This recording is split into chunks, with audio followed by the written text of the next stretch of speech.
ગોપાલ ઇટાલિયાએ અનેક ઘટનાઓમાં ન્યાય ન અપાવી શક્યા એ બદલ માફી માંગતા ગુજરાતના લોકોનો આત્મા જગાડવા માટે સુરતમાં ગોપાલ ઇટાલિયાએ જનસભા સ્ટેજ પરથી પોતાને પટ્ટા માર્યા હતા.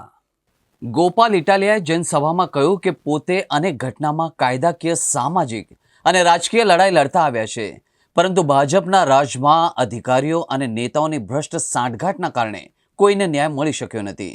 વધુમાં તેમણે કહ્યું કે ગુજરાતમાં લઠ્ઠાકાંડમાં જસદણ, બળાત્કાર, મોરબીકાંડ, અગ્નિકાંડ, સરઘસકાંડ, હરણી બોટકાંડ, પેપર લીક કાંડ જેવી અનેક ઘટનાઓ ગોપાલ ઇટાલિયા લડાઈ લડી ચૂક્યા છે, પરંતુ ન્યાય અપાવી શક્યા નથી. તેની માફી માંગતા ઇટાલિયાએ સ્ટેજ પરથી પોતાને પટ્ટાથી માર મારીને સજા કરી હતી. ગોપાલ ઇટાલિયાએ પોતાને પટ્ટાથી માર મારીને કહ્યું કે ગુજરાતની જનતાનો આત્મા ઊંઘી ગયો છે. ભાજપના નેતાઓ અનેક બળાત્કાર, તોડબાજી, જમીન માફિયા, બુટલેગરો, ડ્રગ્સ માફિયા, વ્યાજ માફિયા, અપહરણ, દાદાગીરી જેવા અનેક કાંડ કરે છે, છતાંય ગુજરાતની જનતાનો આત્મા ઊંઘી ગયો છે. ત્યારે કદાચ ગોપાલ ઇટાલિયા દ્વારા પોતાને જ માર મારવાના કારણે કદાચ જનતાનો આત્મા જાગશે એવી આશા વ્યક્ત કરી છે. એક નિર્દોષ દીકરીને પટ્ટા માર્યા છે. અનેક ઘટનાઓમાં ન્યાય નથી અપાવી શક્યા ભાજપ વાળા. અમે લડ્યા, અમે ન્યાય નથી અપાવી શક્યા. મેં અનેક ઘટના ગણાવી, આવેદનપત્ર, નિવેદન, ધરણા, રેલી, સભા, સરઘસ, ન્યાય નહીં. ઘટના ચાહે બળાત્કારની હોય, ઘટના ચાહે લૂંટની હોય, ઘટના ચાહે મારામારીની હોય, વ્યાજ માફિયાના ત્રાસથી દવા પી જાય, લોકો આત્મહત્યા કરી જાય, ઘટના ચાહે કોઈ પણ હોય, ન્યાય નથી મળતો. અમે બહુ કોશિશ કરી, અમે પણ ન્યાય નથી અપાવી શક્યા. એની હું બધાની બે હાથ જોડીને માફી માંગુ છું કે અમે નથી ન્યાય અપાવી શક્યા. એનો મને અફસોસ છે, હું માફી માંગુ છું. અને આ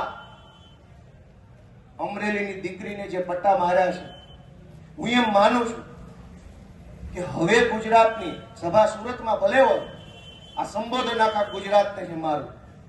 હજુ આપણો આત્મા નહીં જાગે તો કેદી જાગશે? આપણો આત્મા જાગી જવો જોઈએ કે આ શું તમાશો હાલે છે, આ કેવી રીતે હાલે? ગુંડાઓ, બુટલેગરો, માફિયાઓ, તોડબાજો, ડ્રગ્સ વાળા, દારૂ વાળા, રેતી વાળા બેફામ ફરે અને નિર્દોષ માણસને પોલીસ સ્ટેશનમાં માર મારે છે. અમે રજૂઆત લઈને જઈએ તો અમારા ઉપર એફઆઈઆર. એટલે મેં નક્કી કર્યું છે કે ગુજરાતનો આત્મા જગાડવાનો છે દોસ્તો. અને મેં નક્કી કર્યું છે કે અમે ન્યાય નથી અપાવી શક્યા દીકરીને. અને એટલે દીકરીને જે પોલીસે પટ્ટા માર્યા છે, એ પટ્ટા આજે હું ખાઈશ જાહેરમાં. અને મેં નક્કી કર્યું છે કે આ દીકરીના પટ્ટા માર્યા છે, એ પટ્ટા મને મળવા જોઈએ. અને ગુજરાતનો આત્મા જાગવો જોઈએ.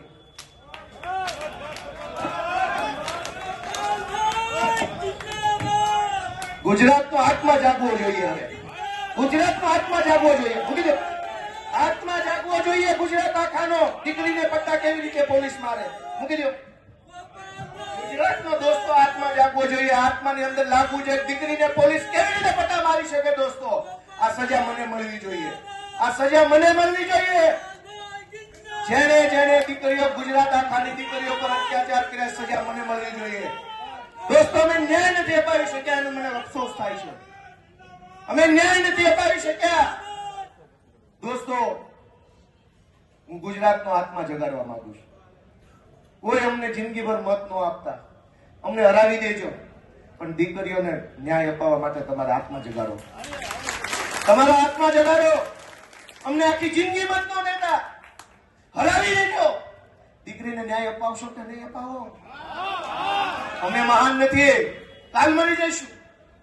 આ પાર્ટી ખતમ થઈ જાય, દીકરીઓની ઇજ્જત કોણ કરશે? અને આ એક દીકરીનો સવાલ નથી. ઝઘડિયામાં બળાત્કાર થયો, જસદણમાં બળાત્કાર થયો, દાહોદમાં બળાત્કાર,